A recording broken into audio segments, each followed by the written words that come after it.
वो झुका नहीं, बल्कि मोदी, पुतिन और शी जिनपिंग की जुगलबंदी ट्रंप के लिए सिरदर्द बन गई। ट्रंप ने सोचा था कि भारत उनके आगे सरेंडर मोड में आ जाएगा, लेकिन ट्रंप का टैरिफ वाला दांव उल्टा पड़ गया। एससीओ, जी हां, एससीओ में प्रधानमंत्री मोदी, पुतिन और शी जिनपिंग की जो तिकड़ी दिखाई दी है, उसने डोनाल्ड ट्रंप के माथे पर बल ला दिया। ट्रंप हैरान है, ट्रंप परेशान है कि अब वो करें तो क्या करें। रिपोर्ट देखिए। जीएसटी दांव का खेल, ट्रंप का टैरिफ बम फेल, नोबेल का प्रोपेगेंडा फेल, मोदी ने कर दिया खेल। मोदी शी पुतिन की यारी ट्रंप पर भारी। एक तरफ अमेरिकी राष्ट्रपति ट्रंप दुनिया भर में टैरिफ युद्ध छेड़कर अपनी आर्थिक नीतियों की सक्सेस का ढोल पीट रहे हैं, वहीं दूसरी तरफ अब उनके लिए बुरी खबर आई जो ट्रंप प्रशासन के साथ पूरे अमेरिका को हिलाकर रख देगी। ग्लोबल रेटिंग एजेंसी मूडीज ने चेतावनी दी है कि अमेरिका की अर्थव्यवस्था गंभीर मंदी के कगार पर खड़ी है। जी हाँ, सही सुना आपने, अमेरिका की अर्थव्यवस्था गंभीर मंदी के कगार पर खड़ी है। और ये हम नहीं कह रहे, ये दावा है इंटरनेशनल रेटिंग एजेंसी मूडीज का। मूडीज एनालिटिक्स के चीफ इकोनॉमिस्ट मार्क जेंडी का दावा है, अगर हालात नहीं सुधरे तो अमेरिका जल्द ही मंदी में फिसल सकता है। आपको याद दिला दे कि मार्क जेंडी वही अर्थशास्त्री हैं जिन्होंने साल 2008 में अमेरिका में आए रिसेशन का सबसे सटीक पूर्वानुमान लगाया था। यानी दुनिया भर के देशों पर टैरिफ थोपकर और अमेरिका फर्स्ट का नारा देकर ट्रंप ने दुनिया के देशों को घुटने पर लाने का जो दांव खेला था वो अब उल्टा पड़ गया है। Now we get along with India very well, but India has, you have to understand, for many years it was a one-sided relationship. Only now since I came along and because of the power that we have with tariffs, India was charging us tremendous tariffs, about the highest in the world. They were about the highest in the world, number one. And we therefore weren't doing much business with India, but they were doing business with us because we weren't charging them. Foolishly, we weren't charging them. So they would send in massive, everything they made, they'd send it in, pour it into our country. Therefore, it wouldn't be made here, which is a negative. But we would not send in anything because they were charging us 100% tariffs. And, I'll give you an example, Harley Davidson. Harley Davidson couldn't sell into India. There was a 200% tariff on a motorcycle. So what happens? Harley Davidson went to India and built a motorcycle plant. And now they don't have to pay tariffs. Same thing as us.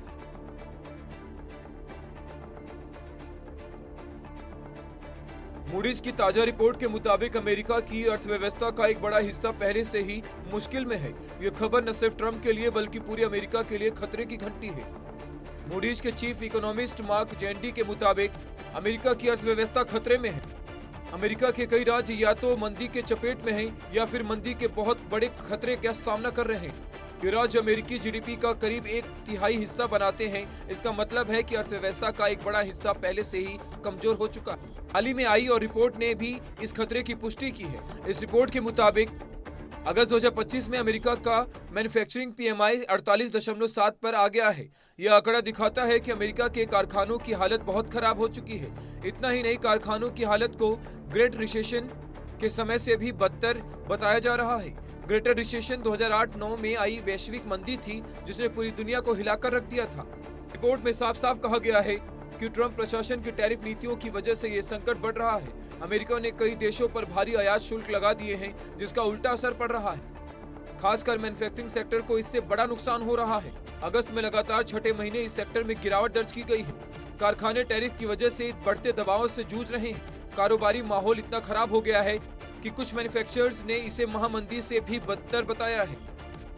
Trump चाहे माने या ना माने, अमेरिकी अर्थव्यवस्था पर मंदी का खतरा बढ़ गया है। पिछले हफ्ते आए 2 अहम आर्थिक आंकड़ों ने इस संकट को और गहरा दिया है। पर्सनल कंजप्शन एक्सपेंडिचर महंगाई दर जून 2025 से बढ़कर 2.6% पर पहुंच गई है, जो फेडरल रिजर्व के 2% टारगेट से काफी ऊपर है।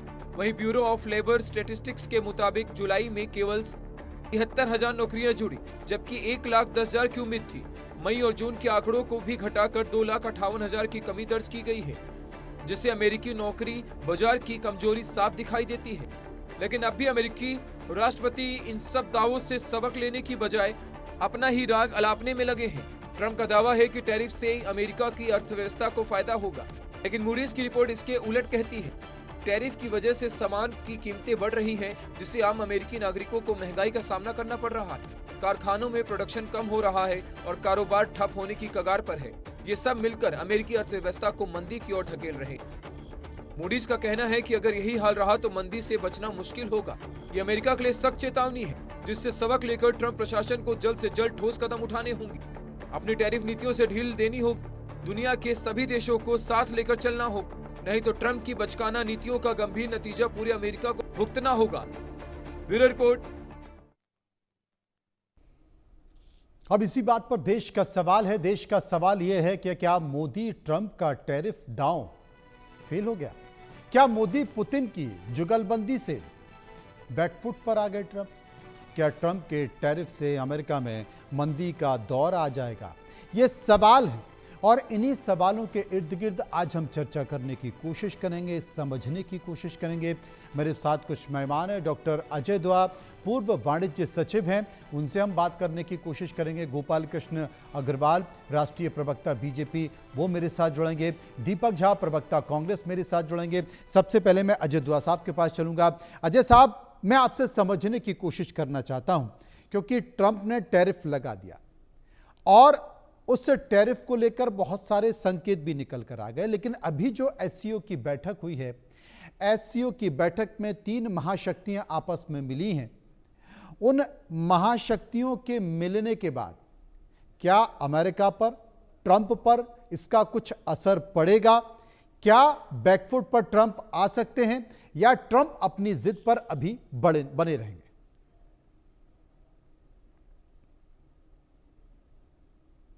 अनम्यूट कर लीजिए अजय साहब, एक बार अनम्यूट कर लेंगे, आपकी आवाज नहीं आ रही। फोन को अनम्यूट कर लीजिए।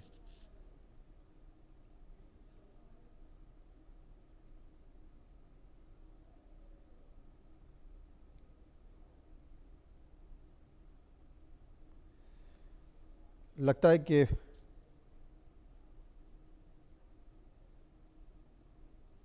अजय जी आपका फोन अनम्यूट हुआ।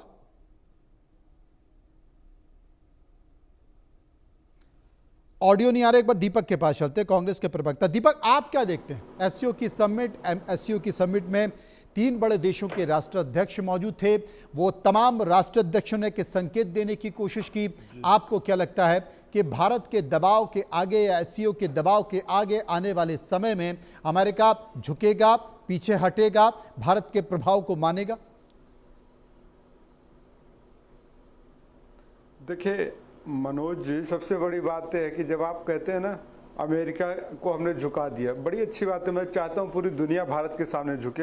आप भी चाहते हैं, पूरा हर एक हिंदुस्तानी चाहता है। लेकिन टीवी चैनल पे बैठ के एक कह देना ट्रंप झुक गया, जिनपिंग झुक गया, तो आप क्या कर रहे हैं? आप देश को झूठा परोस रहे हैं, देश के सामने झूठे सपने दिखा रहे हैं। सच्चाई से हमें मुंह नहीं मोड़ना चाहिए। आज हमको ये देखना है कि हमारी अर्थव्यवस्था कितने की है, हम अर्थव्यवस्था में किस स्थान पे हैं, वो मैटर नहीं करता। कितने बिलियन, कितने ट्रिलियन की हमारी इकोनॉमी है और अमेरिका की इकोनॉमी कितने ट्रिलियन की है, अमेरिका की पॉपुलेशन कितना है और भारत की पॉपुलेशन कितना है।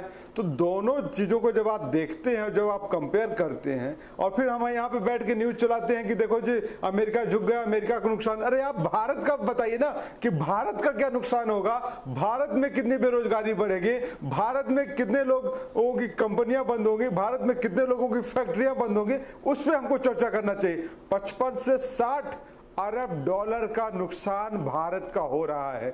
आप तो बिजनेस वाले हैं, मोदी जी कहते हैं बिजनेस के आगे हम सब कुछ करेंगे, आप चाइना के आगे झुक जाते हैं। वही चाइना जो पाकिस्तान को अभी भी मदद कर रहा है ऑपरेशन सिंदूर चलाए रखने के लिए, और दूसरी तरफ आप जाते हैं चाइना के साथ गलवैया करते हैं और तीसरे दिन आके यहाँ कहते हैं कि देखो हमारे साथ चाइना खड़ा है। आपने देश को कंफ्यूज कर दिया है। इसलिए मैं कहता हूं देश को कंफ्यूज करना बंद करिए, देश को सच्चाई के सामना कराइए और देश को बताइए कि अमेरिका का नुकसान क्या होगा हमें नहीं पता।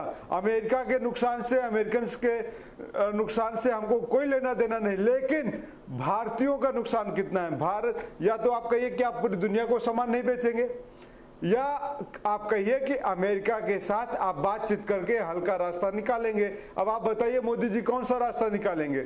आप चाइना के साथ सामान ज्यादा लेते हैं, चाइना को देते कम है। $100 अरब का बिजनेस आपका साथ चाइना के साथ है। तो आप ये बताइए, आप तो अमेरिका को सामान ज्यादा देते ना। ट्रम्प ने सीधी बात कही थी कि भारत हमको ज्यादा सामान बेचता है, भारत हमसे लेता कम है सामान। तो हमारा सामान, हमारे यहाँ जो मैन्युफैक्चरिंग इंडस्ट्री है, अगर वो बंद होती है तो जो उस पर डेली काम करने वाले लोग हैं उनके ऊपर इम्पैक्ट पड़ेगा। नहीं, लेदर का काम करने वाले, कपड़े का काम करने वाले, गोल्ड का, ज्वेलरी का, डायमंड का काम करने वाले, सारी इंडस्ट्री ठप हो गई। तो इसका जिम्मेदार कौन है? इसका जिम्मेदार माननीय प्रधानमंत्री जी नरेंद्र मोदी है।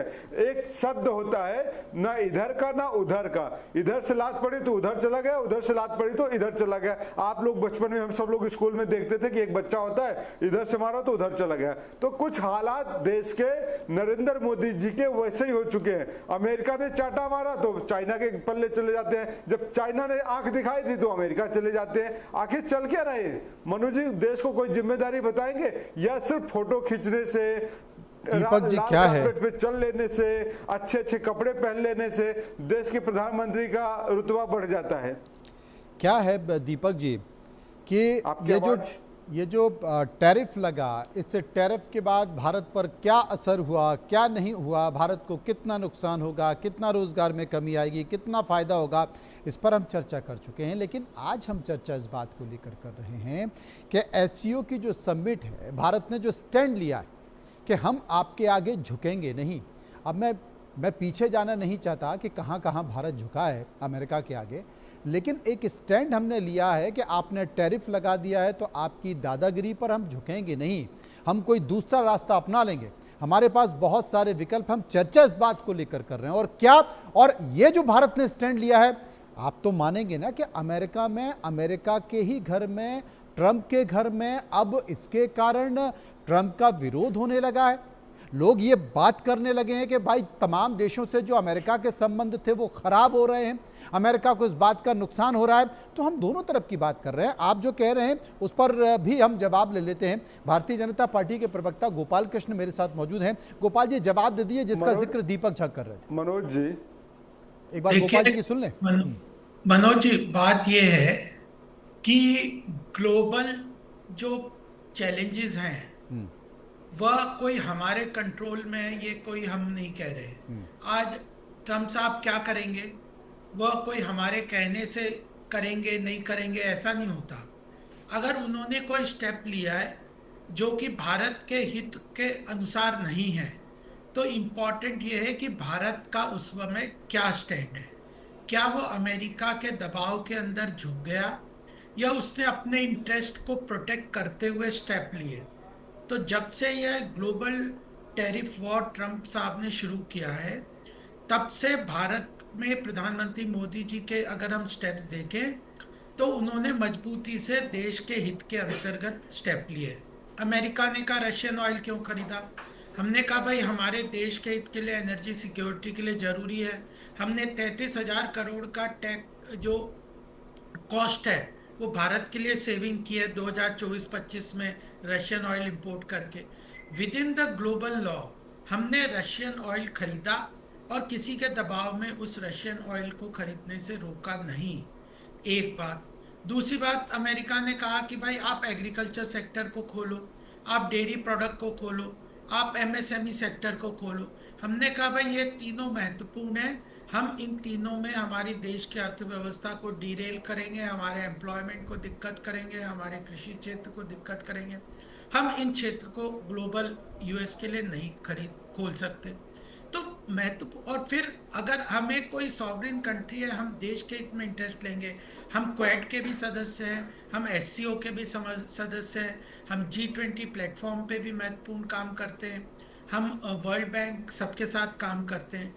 तो अल्टीमेटली इम्पॉर्टेंट कांग्रेस को यह समझ नहीं आ रहा कि प्रधानमंत्री मोदी जी ना इस ग्लोबल सिनेरियो में ना कोई परमानेंट फ्रेंड है ना कोई दुश्मन है, बल्कि नेशनल इंटरेस्ट सर्वोपरि है, उसके अनुसार हम अपने डिसीजन लेते हैं।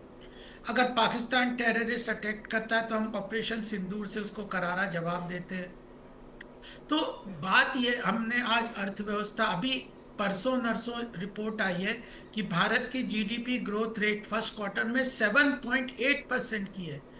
वर्ल्ड एक्सपेक्ट कर रहा था कि हम 6.5 से 7% की जीडीपी ग्रोथ रहेंगे, उसको सरपास करके हमने अपनी ग्रोथ रेट को बढ़ाया है, एफडीआई को बढ़ाया है, हमने रिजर्व्स बढ़ाए हैं, हमने अल्टीमेटली सेकंड लार्जेस्ट इकोनॉमी की तरफ बढ़ने के लिए कदम बढ़ा दिए हैं।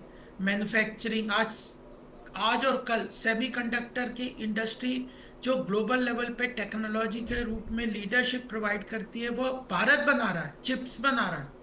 डिफेंस में हम एयरक्राफ्ट्स बना रहे हैं। हम डिफेंस की 90% इंपोर्ट करते थे, रिक्वायरमेंट डोमेस्टिक, आज 68% हम डोमेस्टिक बना रहे हैं। तो अर्थव्यवस्था तो इन चीजों से चलती है ना। ट्रम्प साहब ने क्या कह दिया, उसके ऊपर आप बात करेंगे तो कोई किसी को रोक थोड़ी सकता बोलने के लिए। हमने उसके लिए क्या किया, उस पे अगर कांग्रेस चर्चा करे कि हमने ये स्टेप लिया नहीं, ये ठीक नहीं है, ये गलत है, ये करो, तो बात है। अब ट्रम्प साहब ने ये कह दिया, बताओ अब उसको लेके चले। अरे प्रधानमंत्री मोदी जी ने क्या किया, पीयूष गोयल ने क्या कहा, निर्मला जी ने क्या कहा, देश के पार्टी के और लीडर्स। ट्रंप का व्यवहार जिस तरीके से दिखाई दे रहा है, आप उनकी बातों पर इतनी गंभीरता से नहीं कर सकते और उनके बयानों के इर्द गिर्द भी नहीं घूम सकते। डॉक्टर अजय दुआ मेरे साथ मौजूद हैं, पूर्व वाणिज्य सचिव हैं, उन्हीं के पास हम चलते हैं, उन्हीं से पूछने की कोशिश करते हैं। अजय साहब, मैं एक चीज़ आपसे पूछना चाहता हूँ, ये जो टैरिफ का उलट पुलट का दौर है, उथल पुथल का दौर है, इस टैरिफ के बाद अभी एक रेटिंग आई है जिसमें भारत की वृद्धि अप्रैल और जून की कहें तो करीब 7.8% की मजबूत वृद्धि देखी गई है, जिसका जिक्र गोपाल कृष्ण भी कर रहे हैं। लेकिन ये जो चिंता है दीपक जी के साथ, बहुत सारी नौकरियां चली जाएंगी, हमारी आर्थिक स्थिति खराब हो जाएगी, हम उस पर बात करें तो दोनों को मिलाकर उनकी चिंता भी जायज़ है। दोनों की बातों को जोड़कर आप हमें वस्तु स्थिति बताएं, हकीकत से रूबरू कराएं, क्योंकि लोग जानना चाहते हैं। धन्यवाद मनोज जी। जी, मैं ये बताना चाहूंगा कि अब जो अमेरिका ने हमारे पे टैरिफ लगाया है, हमारे 55% जो एक्सपोर्ट्स वहां जाते हैं, 86 बिलियन में से 55% के ऊपर लगा है ब्याज, ये टैरिफ लगा है। मतलब 55% मतलब 86 का 48 बिलियन डॉलर में, तो फर्क पड़ेगा इसके अंदर 48 बिलियन डॉलर के ऊपर 50% का टैरिफ लगेगा, जो पहले बहुत कम। इसका प्रभाव जरूर होगा, पर मेरा कहना है कि जरूरी नहीं है। इसके अंदर से आधे से ज्यादा लेबर इंटेंसिव इंडस्ट्रीज हैं, जेम्स एंड ज्वेलरी, टेक्सटाइल और लेदर गुड्स, जूते वगैरह। ये सब चीजों में हमें अमेरिका देने की जगह, अमेरिका में भेजने की जगह हम दुनिया में कहीं भी और भेज सकते हैं। वहां पे हमारी लेबर कम्पिटिटिवनेस स्टैंड करेगी। मुझे इतनी फिक्र नहीं है कि 2-3 महीने बाद एक बारी, ठीक है, अभी 2-4 ऑर्डर अमेरिका ने कैंसिल किए हैं, नए ऑर्डर आने हैं जेम्स एंड ज्वेलरी के लिए, टेक्सटाइल के लिए, अपैरल के लिए, वो जरूर आ जाएंगे। दुनिया देखती है कि कहाँ पे सामान का क्वालिटी को बिना कॉम्प्रोमाइज किए सस्ता कहाँ मिल रहा है। इन लेबर इंटेंसिव गुड्स में भारत को इतनी फिक्र करने की जरूरत नहीं।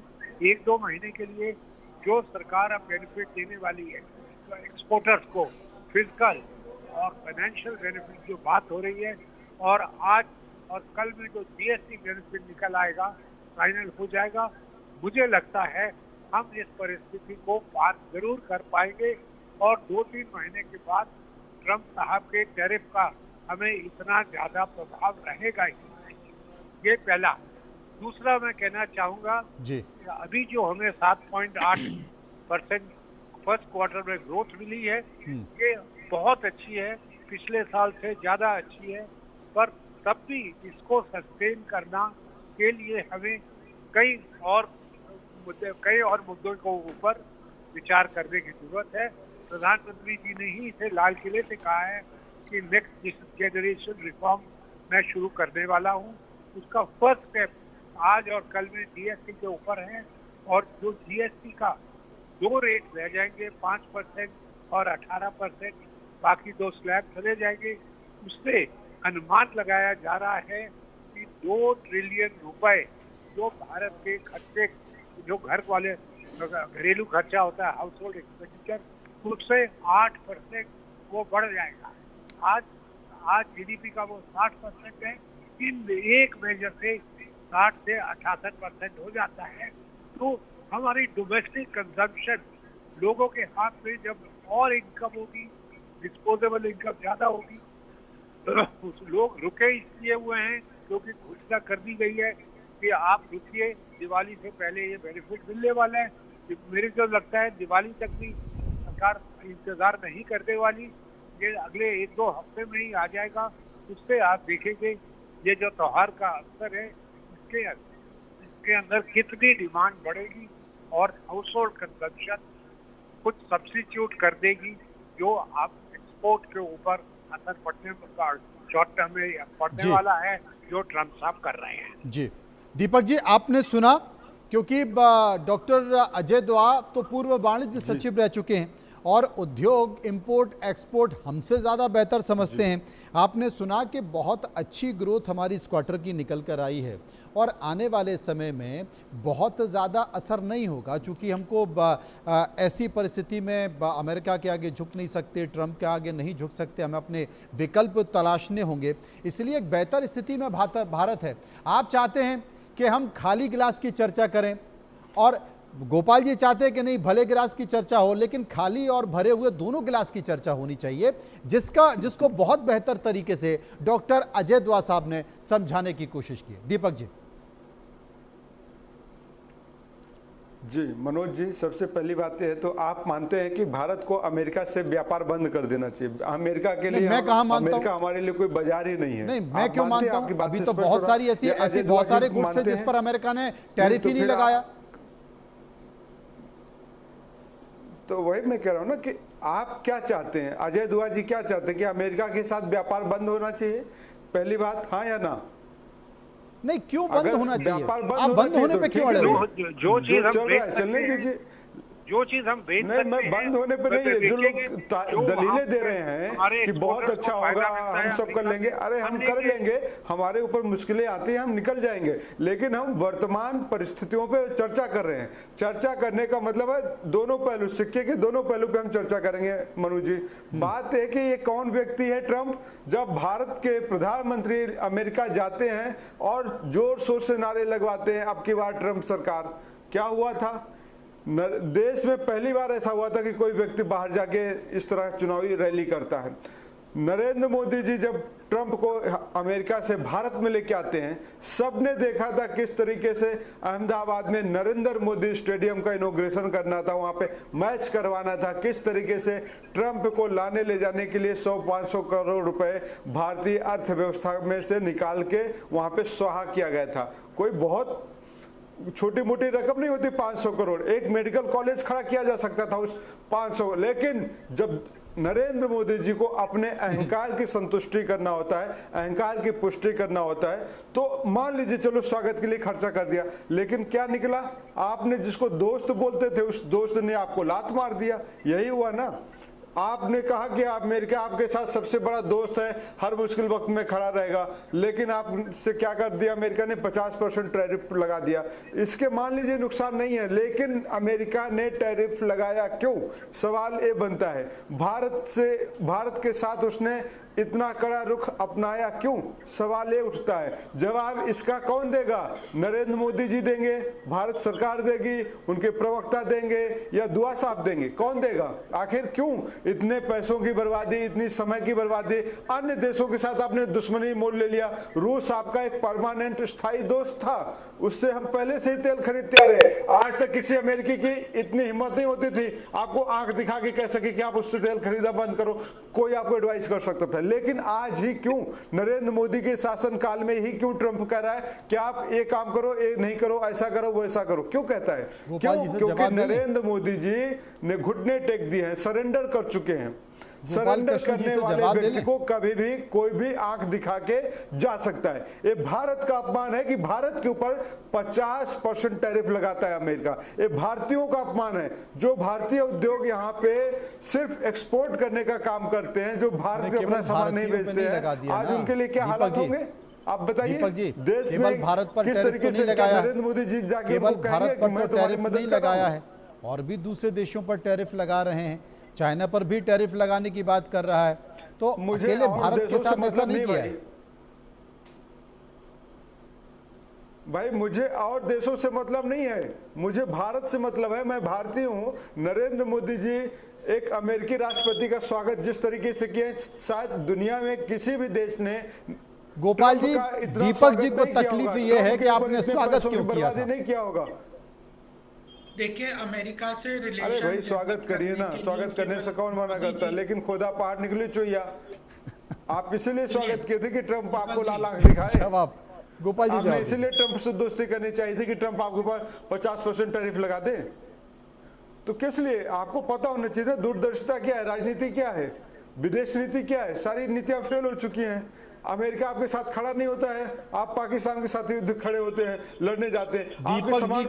दीपक जी का ये कहना है कि आगे से भारत के राष्ट्राध्यक्ष अगर किसी भी देश के प्रमुख से मिलें तो सबसे पहले उसकी ब्रेन की मैपिंग करा लें, उसके मस्तिष्क को जांच लें, उसकी बुद्धि को समझ लें। कहीं ऐसा ना हो कि मिलने के बाद ये इसका दिमाग फिर जाए और ये कुछ और करने लगे। यही ना दीपक जी?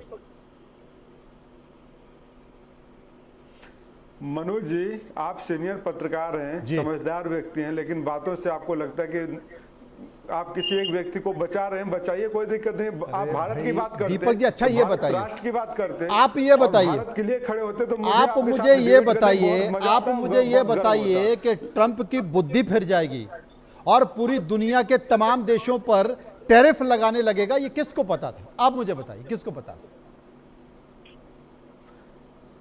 आज पूरी दुनिया ट्रंप को सन की बोल रही है। उनके प्रशासन के लोग, उनके अमेरिका के लोग उनको सन की बोल रहे हैं। जो लोग उनके साथ काम कर रहे थे वो उन्हें सन की बोल रहे हैं। जो एलन मस्क उनके लिए ब्रांडिंग कर रहे थे, जिन एलन मस्क ने उनके लिए चुनाव लड़ा था, वो उन्हें सिरफिरा कह रहे हैं।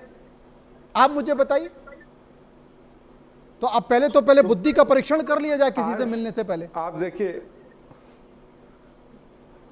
देखिए अमेरिका और भारत की अर्थव्यवस्था में 6 गुना का मतलब जो है, अमेरिका 1 नंबर पे है, भारत चौथे नंबर पे है, और चौथे और पहले नंबर में जो है वो 8 गुना ज़्यादा डिफरेंस है। तो अमेरिका के लोग ट्रंप को क्या कह रहे हैं वो अमेरिकन के ऊपर छोड़ दीजिए। भारतीय लोग नरेंद्र मोदी के लिए क्या कह रहे हैं हम उस पर चर्चा करिए। अमेरिका, हम तो कहते हैं कि ट्रंप पागल हो गए। भाई ट्रंप शायद पागल हो गए, इसीलिए उसकी बुद्धि फिर गई है, मैं तो कहता हूं। लेकिन उससे आपका नुकसान तो हो रहा है, आपका नुकसान कर रहे हैं, हमारा नुकसान कर रहे हैं ना। हमारे देश के प्रधानमंत्री उसको लाल आंख नहीं दिखा पा रहे हैं। हमारे देश के प्रधानमंत्री जी छोड़ के जाके चाइना के गोद में बैठ गए। गोपाल जी, इस बार लाल आंखें दिखाइएगा। जब पाकिस्तान के साथ आप एक तरफ कहते हैं कि गोपाल जी, इस बार लाल आंखें दिखाइएगा, दीपक जी की मांग है। पाकिस्तान के साथ आपका युद्ध चल रहा है, ऑपरेशन सिंदूर अभी बंद नहीं हुआ है, और नरेंद्र मोदी जी उसी चाइना के साथ जा रहे हैं। क्यों जा रहे हैं भाई? देश को बताना तो पड़ेगा आपको। देश की जनता सवाल तो पूछेगी। गोपाल जी कुछ कह रहे हैं, सुन लेते दीपक जी। हाँ गोपाल जी। दीपक जी जितना बोल रहे हैं अपने आप को एक्सपोज कर रहे हैं। अल्टीमेटली बात यह है कि अमेरिका से रिलेशन ठीक करने के लिए कोई 11 साल में ही प्रयास हुआ, ऐसा नहीं है। पहले भी कांग्रेस ने और सबने प्रयास किया। ग्लोबल लेवल पे जब तक हमारे कोई दुश्मन सीधे नहीं है तब तक हम रिलेशंस को बेटर ही करते हैं। चाहे श्रीलंका या कोई बड़ा देश हो या छोटा देश हो, कोई भी राष्ट्राध्यक्ष आता है तो देश में अतिथि का पूरे सम्मान उसके साथ किया जाता है। भारत के विदेश मंत्री या प्रधानमंत्री भी जाते हैं तो पूरा सम्मान किया जाता है। ये डिप्लोमेसी है, ये एक आतिथ्य, एक बेसिक आतिथ्य सत्कार है। लेकिन इस चीज को ना समझ के इसको इस तरह से लेना कि भाई ये तो फेलियर है, ऐसा नहीं होता। आप किसी भी देश के साथ संबंधों को बेटर करने का प्रयास करते हैं और अल्टीमेटली आप ये देखिए ना क्या अचीव किया है। हम लोगों ने आज देश की अर्थव्यवस्था को 11वें पायदान फ्रीजाइल 5 से 4th लार्जेस्ट इकोनॉमी 11 साल में बनाया। आप पिछले 60 साल में कांग्रेस यूपीए ने फ्रेजाइल 5 में लाके खड़ा किया था देश की अर्थव्यवस्था को, 1991 में दिवालियापन के कगार पे ला दिया था, और आज $700 बिलियन का रिजर्व्स है। तो कुछ तो आप समझ के काम बात करिए ना। आउटकम क्या है? हमारी नीतियों का आउटकम यह है कि वर्ल्ड बैंक, अब IMF, सब इसका रिस्पेक्ट करते हैं कि जिस तरह से गरीबी उन्मूलन पिछले 4 साल में आया है, 27 करोड़ लोगों को एक्सट्रीम पॉवर्टी से बाहर निकाला, और ये 27 crore extreme poverty, below poverty में कहाँ थे? ये आपके, इसमें से 60-65 साल तो कांग्रेस के सत्ता थी। तो ये 27 करोड़ लोग जो गरीबी की एक्सट्रीम पॉवर्टी के अंतर्गत थे, आपने उनके लिए क्या किया? गरीबी हटाओ का नारा तो 1970 से लगा रहे थे आप। क्या गरीबी उन्मूलन किया आपने? बताओ कितने साल में कितने करोड़ लोगों को निकाला? तो कुछ तो समझिए। क्या आपके 2.5 करोड़ लोगों को नल के द्वारा जल दे रहे थे? आज पिछले 65-70 साल में 2.5 करोड़ लोगों में था, आज लगभग 8 करोड़ लोगों को नल के द्वारा जल। 2019 में हमने, पता नहीं आप जैसे जैसे आंकड़े गिनाते जा रहे हैं वैसे वैसे दीपक जहाँ मुस्कुराते जा रहे हैं, लगता है कुछ मसाला मिल गया उनको। दीपक जी क्या ये अपने आंसू पोंछ ले तो बहुत है, आंसू तो पोंछिए। अजय जी कुछ कहना चाह रहे हैं, दीपक जी जल्दी से बोलिए, अजय जी के पास कुछ है बताने के लिए। पाकिस्तान है कुछ खरा नहीं है, और यहाँ पे आके चैनल पे भाषण देते हैं, जाना था जापान पहुंच गए, पाकिस्तान, वही वाली बात हो गई। भाजपा 1960 में पहुंच गए, 1950 में पहुंच गई, मुझे बड़ा अच्छा लगा। तो अब गोपाल जी ये बता दें कि 1950 में भारत की अर्थव्यवस्था कितनी क्या थी, भारत की अर्थव्यवस्था क्या थी, भारत आजाद हुआ तो उस समय लोगों के हालात कैसे थे? हमने उस वक्त भी हॉस्पिटल बनाए, एम्स बनाए, डैम बनाए और रिसर्च सेंटर बनाए। आपने क्या बनाया? और सबसे मजे की बात, आप अभी भी 80 करोड़ लोगों को 5 किलो राशन देते हैं। इनको चुप करा दीजिए गोपाल जी को, तो सुनने में मजा आएगा। जनता, देश की जनता, आपके दर्शक सुनेंगे तो उनको बहुत अच्छा लगेगा। 27 करोड़ को इन्होंने गरीबी रेखा से निकाल दिया, बहुत बढ़िया किया भाई। अब 80 करोड़ लोगों को आप राशन देते हैं। एक कैसा दोहरा चरित्र है, कैसा गरीबी मापदंड है, देश को बताएंगे? देश को आप बताइए कि 80 करोड़ लोगों को 5 किलो का राशन दे रहे हो आप, वो गरीबी रेखा से निकल चुके हैं। देश को आप गरीबी रेखा में ढकेल रहे हो। देश का सारा पैसा चंद बिजनेसमैन की मुट्ठी में डालते जा रहे हो। आप व्यवसायीकरण करते जा रहे हैं, निजीकरण करते जा रहे हैं। रेल बेच दिया, ट्रेन बेच दिया आपने, एयरपोर्ट्स बेच रहे हैं, सारी कंपनियां बेच रही हैं। आप BSNL का क्या किया? पूरा देश देख रहा है कि किस तरीके से एक आदमी के पोस्टर में आप छपते थे। तो देश को बदलाइए, बस सिर्फ और सिर्फ चंद पूंजीपतियों की खातिर आपने देश की सारी महारत्न कंपनियों को बेच रहे हैं। ये सारी महारत्न कंपनियां आपने नहीं बनाई हैं, गोपाल अग्रवाल जी ने, आपने मोदी जी ने बनाया, ये पहले की सरकारों ने बनाई है, नेहरू जी ने बनाया, इंदिरा जी ने बनाया, राजीव जी ने बनाया। आपने कुछ बनाया इस देश में तो बताइए, आपका योगदान क्या है? आपका योगदान है सिर्फ और सिर्फ बेचना। किसानों को आप क्या कहते हैं? किसानों को 2000 सम्मान निधि दे रहे हैं। पाकिस्तान, अमेरिका, चीन की बात करते करते किसानों पे अगर आ गए तो अब बताइए, किसानों को आज की स्थिति पे, आज की डेट पे उनको यूरिया तक नहीं मिल रहा है। 250-300 रुपए की बोरी का यूरिया 1000-1500 रुपए का मिल रहा है, वो भी कालाबाजारी के। मुझे लगता है कि हम अंतर्राष्ट्रीय मुद्दे से भटक गए और कहीं दूसरी जगह पहुंच गए। एक बार हम फिर से चलेंगे, अजय जी के पास चलेंगे। अजय जी कुछ कहना चाहते थे? डॉक्टर अजय जी, मैं बता रहे थे 7 सालों को उपलब्धि, तो मुझे बताना पड़ रहा है इनके लिए क्या करना है। बहुत काम की बात करने वाले हैं अजय जी, एक बार सुन लेते हैं। हाँ देखिए जी, दीपक साहब ने जो कहा था कि हम अमेरिका से व्यापार करेंगे कि नहीं, हमें उसका उत्तर दीजिए हाँ या नहीं। मैं ये कहना चाहूंगा, दीपक जी ने ही अपने आप को बताया कि अमेरिका का GDP भारत से 8 गुना ज्यादा है। और ठीक है, मूडीज ने कहा है कि वहाँ पे रिसेशन आ सकती है, थोड़ा बहुत स्लो डाउन हो जाएगा, पर तब भी भारत से 7 गुना 6 गुना तो ज्यादा रहेगा कुछ वर्षों तक के लिए। तो अगर जो देश इतना बड़ा है उससे भारत व्यापार क्यों ना करे? हम व्यापार करना चाहते हैं, अगर हमें हमारे एक्सपोर्टर्स को फायदा होता है। हम घाटे का व्यापार तो करने नहीं वाले। कुछ वस्तुएं जो अमेरिका लेने को तैयार नहीं है, इसके 50% टैरिफ लग गया, अब दूसरे देशों में देंगे जहाँ पे हम कंपेटिटिव हैं, हमारा प्रोडक्ट को एक्सेप्ट करते हैं, प्राइस ठीक है। तो इसलिए अमेरिका के साथ हम ये बिल्कुल नहीं चाहते, और मैं बिल्कुल ये नेशनल स्पोक्समैन बैठे हैं बीजेपी के भी, गोपाल जी, मैं ये पूछना चाहूंगा कि हमारा स्टैंड, इस सरकार का भी स्टैंड वही है। दुनिया भर से हम व्यापार करना चाहेंगे, दुनिया भर से हम संबंध रखना चाहेंगे, किसी से हम रप्चर नहीं चाहते। हम चीन से भी रखना चाहते हैं, जो पहले 5 साल ढीले पड़ गए थे। हम रूस से भी रखना चाहते हैं। रूस हमारा सारी चीजें, रूस का जो जीडीपी है भारत से कम है। रूस सब कुछ हमारा जो हम एक्सपोर्ट करते हैं अमेरिका को या दूसरे देशों को, $800 बिलियन का, वो $800 बिलियन रूस नहीं खरीद सकता, उसकी क्षमता ही नहीं है। मैं इतना भी कहना चाहूंगा, हमें दुनिया भर के आइटम्स एक्सपोर्ट करते हैं, अमेरिका हो जहां भी हो, अगर हमें वो सूट करता है। दीपक जी सुन लिया आपने? बिल्कुल सुन रहा हूं मैं जी। कुछ पूछना चाहेंगे अजय जी से? सुन रहा हूं मैं मनोज जी आपकी बात। नहीं, अजय जी से मैं क्यों पूछना चाहूंगा, अजय जी से मैं सुनना चाहूंगा, अजय जी को सुनना चाह रहा था। नहीं, मैं इसलिए कह रहा हूं क्योंकि अजय जी यूपीए की सरकार में, यूपीए की सरकार में कई महत्वपूर्ण पदों पर रहे हैं। मैंने बहुत कह रहा हूं ना कि अजय जी पदों पर रहे हैं, अभी पद पर नहीं है कि वो डिसीजन ले रहे हैं। उनका मत था और गोपाल जी को सुना, उनका मत आभास कराया कि ऐसी चीजें बिल्कुल सही कहा उन्होंने कि हमें व्यापार करना है और हमें व्यापार करना चाहिए, लेकिन भारत के आन बान शान की गरिमा को ताक पे रख के हम व्यापार कैसे करेंगे? बात बताइए।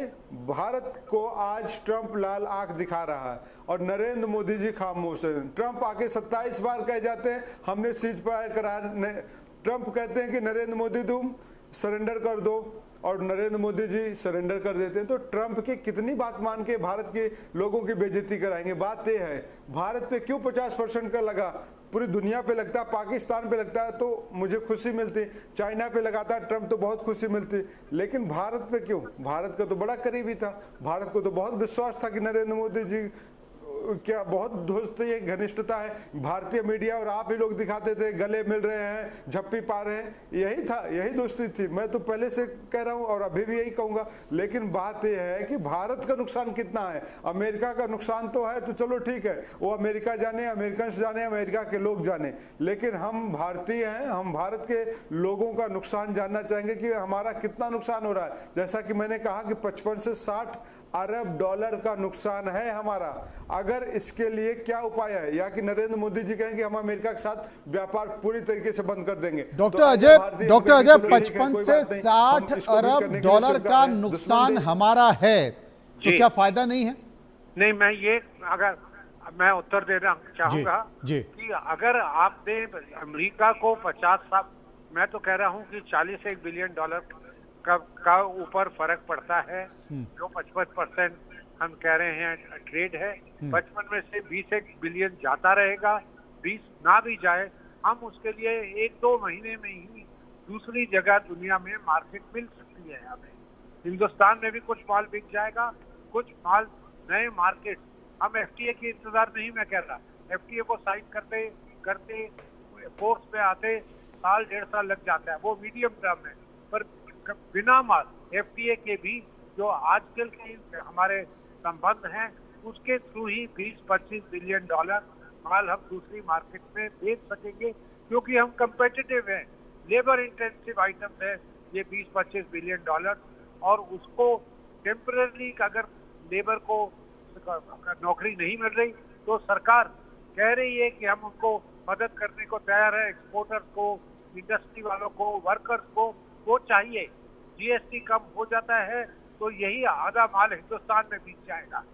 बाकी के लिए मुझे पूर्ण विश्वास है, जो दुनिया की परिस्थिति देख के, कि आपको दिवाली के तक थोड़ा सा रहेगा कष्ट, उसके बाद आपको कोई लॉस तो वैसे भी नहीं है। अगर आप वहां नहीं बेच रहे, कहीं और तो मार्केट बेची जाएगी, सस्ते रेट पे जाए, लॉस उतना होता है जो आप कॉस्ट ऑफ प्रोडक्शन से कम पे बेच रहे हैं। यहाँ पे लॉस इन प्रॉफिट हो रहा है, not loss in production. Gopal ji, चिंता दीपक जी की इस बात की है कि 55 से 60 अरब डॉलर का जो नुकसान हो रहा है, उस नुकसान की भरपाई कैसे होगी, हमें पहले ये बताया जाए। अजय जी ने बताया बहुत बेहतर तरीके से, आप भी इसमें कुछ जोड़ सकते हैं। मनोज जी, एक बात सुनिश्चित कर लीजिएगा कि बीच में दीपक जी ना बोले। अगर वो बोलेंगे तो फिर मैं नहीं बोल रहा हूँ। पहले आप पूरा बोल दीजिए, उसके बाद ही बोलेंगे। हाँ, हाँ, ये बीच बीच में शोर मचाएंगे तो फिर नहीं बात हो सकती। देखिए, अजय जी ने बताया, पूरा देश इस बात को जानता है, ये डेटा सरकार ने भी रिलीज किया है कि जो ट्रम्प का टैरिफ का जो इम्पैक्ट है वो लगभग हमारे 50-60 बिलियन डॉलर के एक्सपोर्ट पे पड़ेगा। लेकिन उसको काउंटर करने के लिए भारत सरकार ने कई स्टेप्स लिए हैं, और उसका महत्वपूर्ण कारण यह भी है। एक तो तरीका होता है कि इस दबाव में आके भारत अमेरिका के जो डिमांड है उनके हिसाब से अपने नेशनल इंटरेस्ट को सबवर्ट कर दे, चाहे एनर्जी सिक्योरिटी को लेके, एग्रीकल्चर सेक्टर को लेके, या डेयरी प्रोडक्ट को लेके, एमएसएमई को। वो नहीं किया। अब उसका इम्पैक्ट तो पड़ेगा ही। अगर आप किसी चीज के लिए स्टैंड ले रहे हैं नेशनल इंटरेस्ट में, तो उसका कुछ काउंटर नेगेटिव इम्पैक्ट भी होगा। उसको कम करने के लिए भी सरकार ने बहुत सारे स्टेप्स लिए हैं। पहली बात, एक इक्वलाइजेशन सब्सिडाइजिंग फंड बनाने की बात है। 25,000 करोड़ के ऊपर एक फंड बनाने की बात सरकार कर रही है, जो हमारे एक्सपोर्टर्स को सपोर्ट करेगी। लॉजिस्टिक कॉस्ट ग्लोबली कॉम्पिटिटिव करने के लिए हमारे मैन्युफैक्चरिंग सेक्टर को सरकार power, land, law compliances, taxes, इन सब कॉस्ट को कम करने के लिए बहुत तेजी से स्टेप्स ले रही है।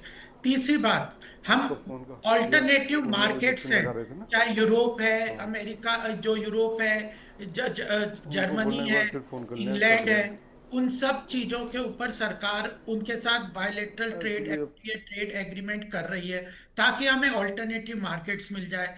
चौथी बात, हम डोमेस्टिक वोकल फॉर लोकल, स्वदेशी के ऊपर प्रधानमंत्री जी बहुत महत्वपूर्ण तरीके से काम कर रहे हैं, ताकि हमारा जो 140 करोड़ का डोमेस्टिक मार्केट है, जो ग्लोबल लेवल पे आज पूरे वर्ल्ड के लिए लीवरेज करता है हमारे देश को, उसको हम प्रोटेक्ट करके अपने डोमेस्टिक इंडस्ट्री के लिए मार्केट क्लियर कर रहे हैं। और टेक्नोलॉजी के रूप में डिफेंस प्रोक्योरमेंट है, या चिप टेक्नोलॉजी है, या स्पेस टेक्नोलॉजी है, या फिनटेक है, इन सब चीजों को भी डेवलप कर रहे हैं।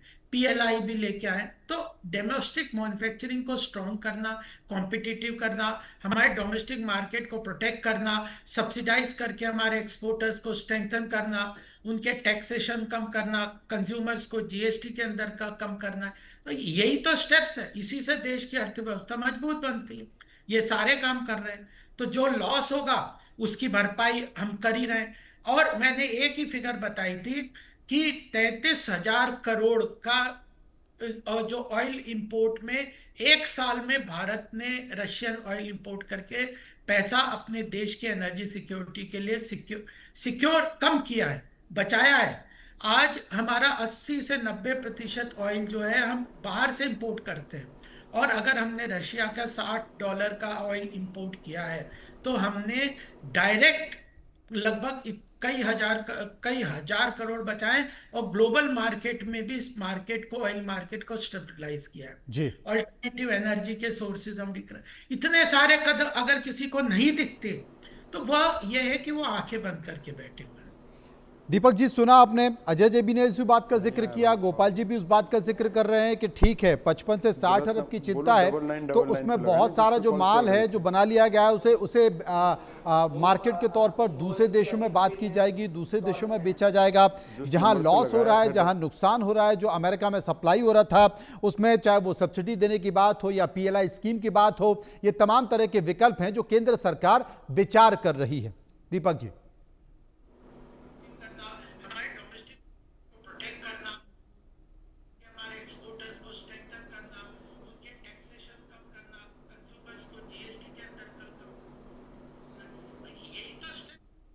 दीपक जी, लगता है कि दीपक जी का संपर्क टूट गया। दीपक जी, जवाब दे दीजिए।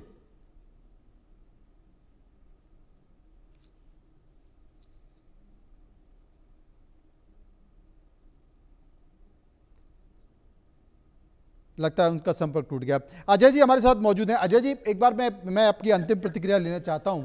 ये तमाम परिस्थितियों के बीच क्या आपको लगता है कि इस तरह का जो तनाव है, क्योंकि इससे अमेरिका का भी फायदा नहीं है, अमेरिका अपने सबसे ज्यादा कर्ज के तले दबा हुआ है, और वहाँ भी तमाम अर्थशास्त्री हैं जो आर्थिक जानकार रहे हैं, वो इस बात को लेकर चिंता व्यक्त कर रहे हैं कि ट्रंप ने जो टैरिफ का टेरर दिखाया है उससे अमेरिका भी अछूता नहीं है, वो भी इसे भुगत रहा है। क्या आने वाले समय में आपको लगता है कि ट्रंप की जो सनक है वो खत्म होगी और जमीनी हकीकत वो समझेंगे? ये मनोज जी, जल्दी से जल्द मेरे हिसाब से कि लिमिट होती है टॉलरेंस की, पब्लिक की और देश के इकोनॉमी की। अमेरिका बहुत स्पीड से उस तरफ जा रहा है। क्रिसमस तक, मतलब 4 महीने की बात है, आज से 3-3.5 महीने तक अगर अमेरिका इसी रवैये पे रहा कि सब जगह टैरिफ लगाता रहे, तो अमेरिकी लोगों को, जो हम अगर दिवाली पूजा के त्योहारों में सामान खरीदते हैं तो अमेरिका में ज्यादा क्रिसमस के टाइम, तो आप देखेंगे कि क्रिसमस के टाइम डोमेस्टिक डिमांड इतनी कम हो जाएगी कि अमेरिका को आज जो दो मत है कि रिसेशन होगी कि नहीं होगी, वो आपके समक्ष होगी। बिल्कुल सबको देखने लायक होगी कि स्टोर्स भरे होंगे और खरीदने वाले नहीं होंगे, क्योंकि स्टोर्स ने खर्चा इतना किया होगा। 50% टैरिफ तो स्टोर्स ने देना है, 25% अगर जिस देश में है वो भी स्टोर्स ने देना है। चीन से आज 30% है, स्टोर्स ने देना है। तो कस्टमर कहाँ से आएगा? अमेरिका का कस्टमर, मैं एक जनरलाइज स्टेटमेंट कर रहा हूँ, कहना नहीं चाहिए, वो अपनी लिमिट से ज्यादा खर्चा करते रहे हैं। जी जी, दीपक जी मेरे साथ मौजूद है। संक्षेप में जल्द से दीपक जी, अंतिम प्रतिक्रिया संक्षेप में। जी देखिए, मैं चाहता हूं कि रिश्ते सामान्य हो, लेकिन किस तरीके से सामान्य, भारत सरकार को स्पष्ट करना चाहिए। भारत सरकार को अमेरिका के साथ, चाइना के साथ, रशिया के साथ, तीनों के साथ क्या रणनीति है, किस तरीके से है। सिर्फ गले पड़ने से विदेश नीति तुरंत रातों रात बदल जाती। जो चाइना कल तक दुश्मन था आपका, वो आज मित्र बन गया, तो जो कल अमेरिका आपका मित्र था वो आज दुश्मन बन गया। तो चल क्या रहा है, पूरे देश को स्पष्ट करना पड़ेगा आपको, ऐसे काम नहीं चलेगा। मैं चाहता हूँ कि जो देश, इस देश में जो लोग हैं जो भारत से सामान भेजते हैं वहां पे, उनका क्या होगा, उनको किस तरीके से सरकार मदद कर पाएगी। सिर्फ कहने से नहीं, उसके लिए रोड मैप इनको तैयार करना पड़ेगा। और हमारे भारतीय लोगों को, चलिए दीपक जी आपने कह दिया, तो आप गोपाल जी जरूर रोड मैप तैयार अगर भारत, बहुत बहुत शुक्रिया करूंगा दीपक जी का, शुक्रिया करूंगा गोपाल जी का, शुक्रिया मैं करूंगा अजय जी का, जो मेरे साथ विस्तार से इस मुद्दे पर चर्चा कर रहे थे। सीधे लखनऊ चलते हैं। लखनऊ में कार्यक्रम चल रहा है, समर्थ उत्तर प्रदेश का पोर्टल का शुभारंभ हुआ है। उस शुभारंभ में योगी आदित्यनाथ कुछ बोल रहे हैं, सुनते हैं।